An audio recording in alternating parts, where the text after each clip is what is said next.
इधर से देखो नज़ारा मेरे घर के बगल का जंगल। हेलो दोस्तों, welcome to my new blog. आपका स्वागत है एक और हमारे ब्लॉग में। और आप लोग कैसे हो? उम्मीद करती हूँ सब लोग अच्छे होंगे। तो मेरे इधर इतनी ज़्यादा गर्मी पड़ी, इतनी गर्मी है बता नहीं सकते। इतना गरम गरम लू चलता है, बाहर नहीं निकला जाता है। शाम के बज रहे हैं 5 और ऐसा लग रहा है कि अभी 12-1 बज रहे हैं। इतना लू चल रहा है, सुबह से बाहर नहीं निकला जाता है, इतना लू चलता है। और अभी 5 बज रहे हैं, अभी निकले हैं तो लग रहा है मुँह जल जाएगा। बहुत ज़्यादा इधर गर्मी पड़ रही है मेरे गांव में। और ऊपर से आज इतना बंदर परेशान किए हैं, इतना जंगली बंदर आके पूरा बरबट्टी खा गए हैं। उस बांस में कितने भरे हुए हैं। पहाड़ में पत्ते आ गए हैं पूरे पेड़ में, फिर भी इतनी गर्मी, हवा ही नहीं चलती है। और हवा चलता भी है तो इतना गरम गरम चलता है। इतनी छोटी सी बंदर की बच्ची है, कितनी प्यारी लग रही है। और ये इतना हम लोगों को डराती है, ये कितनी प्यारी है। आज महुआ के पेड़ में बंदरों का डेरा हो गया है। इसमें ऊपर से लेकर नीचे तक भरे हुए हैं इतने।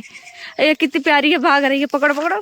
अभी एक बंदर की बच्ची पकड़ ले, बंदर पूरे घर में आके तांडव मचा देंगे। एक बार मेरे पापा एक बच्ची पकड़ के लाए थे, पूरे बंदर घर में आके इतना तांडव मचाए थे, पूरा कपड़ा वपड़ा फोड़ दिए थे, पूरे घर में कूद रहे थे। बहुत परेशान करते हैं बंदर। जिस दिन आते हैं उस दिन जीना हराम हो जाता है, इतना परेशान करते हैं। इधर दौड़ाते हैं, उधर दौड़ाते, इधर उधर भागते हैं और पूरा जितना भी कुछ रखा रहता है सब खा जाते हैं। छत पे आम पापड़ सुखाई थी और दाल वाल सब उठा ले गए बंदर ही। दोपहर में सब लोग सो रहे थे, पता ही नहीं चला।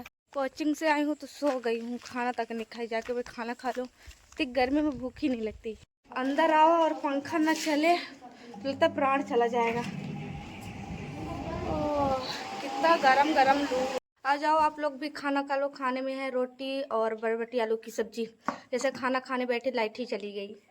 ये लाइट भी बहुत परेशान करती है गर्मी में। जितनी गर्मी पड़ती है वैसे लाइट भी चली जाती है। ऐसे रात में कट जाती है, फिर गर्मी में बैठना पड़ता है, नींद ही नहीं लगती।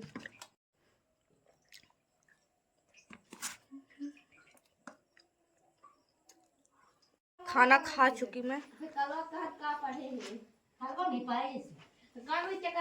लाइट अभी तक नहीं आई।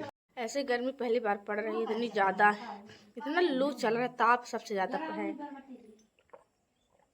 खाना खा चुकी हूँ, अब मैं जा रही हूँ छत पर रील शूट करने के लिए। अभी कुछ धूप कम हो गया है, इतना जल रहा होगा, इतना भाप फेंक रहा होगा गरम गरम। ओ, लग रहा है कि पैर जल जाएगा, इतना गरम गरम लग रहा है। गांव में आम पापड़ ऐसे डालते हैं, आम का पन्ना बना के ऐसे सुखा देते हैं, आम पापड़ बन जाता है। एक यहाँ पर डाले हैं और एक इधर ये है। अभी ये सूखा नहीं अच्छे से, खट्टा खट्टा लग रहा है। बहुत अच्छा लगता है जब सूख जाता है खट्टा खट्टा। आज बंदर आए हैं तो कितना कपड़ा फोड़ के गए हैं, पूरे यहाँ गिरा दिए, वहाँ बहुत परेशान करते हैं। छत पर इतना दाल वाल रखा था, सब खा गए। दिन आते हैं उस दिन रुला के जाते हैं सबको, इतना परेशान करते हैं। पूरा दोपहरी कोई सो नहीं पाता है। मेरे यहाँ अब आम झड़ने लगा है, सिर्फ इस वाले पेड़ में बचा हुआ है, एक डाल में हो गया, सब बंदर गिरा दिए। यहाँ पर अम्मा अंजूर के लिए आम सुखा दी है, ये सब बंदर गिराए थे।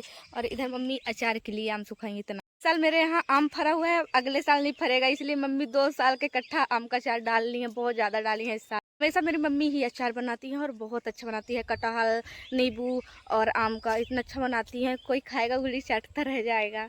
तो चलिए जल्दी से मैं रील बना लेती हूँ। शाम हो गई है, 6 बजने वाले हैं। सूरज तो डूब गया है पर ये गर्मी जाने का नाम नहीं ले रहा। इतना लू चल रहा है, इतना गरम गरम लग रहा है। रात में तो और गरम गरम ताप चलता है, इतना भाप फेंकता है। पास में जंगल है तो और ज्यादा। आप लोग मेरे घर के अगल बगल का नज़ारा देखो, चारों तरफ पेड़ पौधे हैं, तब भी इतनी गर्मी पड़ती है। जहाँ पेड़ पौधे ना होते होंगे वहाँ क्या होता होगा। मेरे घर के तो अगल बगल चारों तरफ पेड़ पौधे, इधर भी पेड़ पौधे और इधर तो पूरा जंगल ही है। जंगल भी इतने पेड़ है। यहाँ पर नींबू का पेड़ और गुरुच का और कटहल का पेड़ ज्वाइंट हो गए हैं तो एकदम बगीचा बन गया है, पूरा हरा भरा लगता है। यहाँ पर जंगल है। गाँव में सबसे ज्यादा सुकून तो यही है, घर के अगल बगल चारों तरफ पेड़ पौधे और एकदम सी ठंडी ठंडी हवा चले, चारों तरफ देखो हरियाली ही हरियाली दिखती है। इसीलिए मेरे को गांव में रहना बहुत पसंद है, इसीलिए मैं गांव को छोड़ के कहीं नहीं जाती हूँ। बहुत अच्छा लगता है, चारों तरफ चिड़िया पंछी इतना चिल्लाते हैं और इतना पेड़ पौधे देखने को मिलता है। ये अब मैं जल्दी से रील बना लेती हूँ। शाम हो गई है, शाम के 6 बज गए हैं और सूरज भी डूब गया है। अभी थोड़ा हवा चला। रील तो शूट कर चुकी हूँ, अब मैं जा रही हूँ फेसबुक पर लाइव आने, तो अभी नीचे जा रही हूँ। और अब मैं यहाँ पर आम फिर से छिलने लगी है, इतना सुखाई है यहाँ पर। ये सब बंदर का कमाल है, पूरा बंदर गिरा दिए हैं। अब ज़्यादा बचा भी नहीं है, ये एक डाल में और है। सीढ़ी से उतरो तो इतना डर लगता है, अभी यहाँ सीढ़ी बनी नहीं है अच्छी से। आज ये फूल खिला नहीं है, पूरा मुरझा गया है। इतनी गर्मी पड़ रही है, गर्मी में फूल भी मुरझा गए। इस साइड बहुत फूलता है, इस साइड नहीं फूलता। आज आप लोगों को मैं लेके चलती हूँ अपने खेत में। बहुत दिनों के बाद मैं खेत साइड जा रही हूँ घूमने, और आज खेत में लाइव भी आऊँगी। तो ये है मेरा खेत और वहाँ पर मेरा घर है। यहाँ से आप लोग देखो, लग रहा ना कि मेरा घर पूरा जंगल में है। इतने से जंगल ही है पूरा। कल लो पूरा मिर्चा उजाड़ गई। चल रही हो, इस टाइम पर ये मारना सीख गई है। पापा को भी मार देती है, सिर्फ मम्मी के सिवाय। मम्मी को बहुत मानती है, मम्मी इसको मानती है। 1 महीने बाद ये इसका बच्चा आएगा घर में मेहमान। इसका स्विमिंग पूल बना है, अभी चर के जाएगी तो वहीं लौटेगी। इतना लौटती है। आप लोग बताओ ये किसका पेड़ है और ये किसका फल है? ऐसा फल बाजार में मिलता है जो खाया जाता है, बट ये नहीं खाया जाता। इससे कपड़ा धुला जाता है, जो दाग धब्बे रहते हैं वो हट जाते हैं। गांव में हर चीज़ देखने के लिए मिलती है। इसको बोलते हैं खैर। ये कपड़े धोने की उसमें आता है काम। यहाँ से भाग आई यहाँ चरने के लिए। यहाँ कुछ नहीं है, बैगन था। अभी चारों तरफ उजड़ा उजड़ा दिख रहा है। अब 10 दिन बाद धान की रोपाई होने लगेगी, तब हरियाली छा जाएगी। यहाँ से आप लोग देखो कितना अच्छा जंगल दिख रहा है। यहाँ से लोकेशन बहुत अच्छा आता है। अभी बेटू भैया है नहीं तो यहाँ पर वीडियो शूट करते हैं। शाम हो गई है तो अभी तो कुछ राहत मिली नहीं, तो 6 बजे तक तो लगता है कि प्राण चला जाएगा। तो ये मेरा खेत है, आप लोग देखो, और वहाँ पर मेरा घर है। घर तो मेरा पूरा जंगल में ही दिख रहा। तो चलिए मैं फेसबुक पर लाइव आ जाती हूँ। 6:30 बजे गए हैं, फिर ज़्यादा शाम हो जाएगी तो धुंधला धुंधला दिखेगा। यहाँ से कनेल का फूल दिख रहा है, पिंक पिंक। मेरा फेवरेट कलर, मेरा फेवरेट फूल।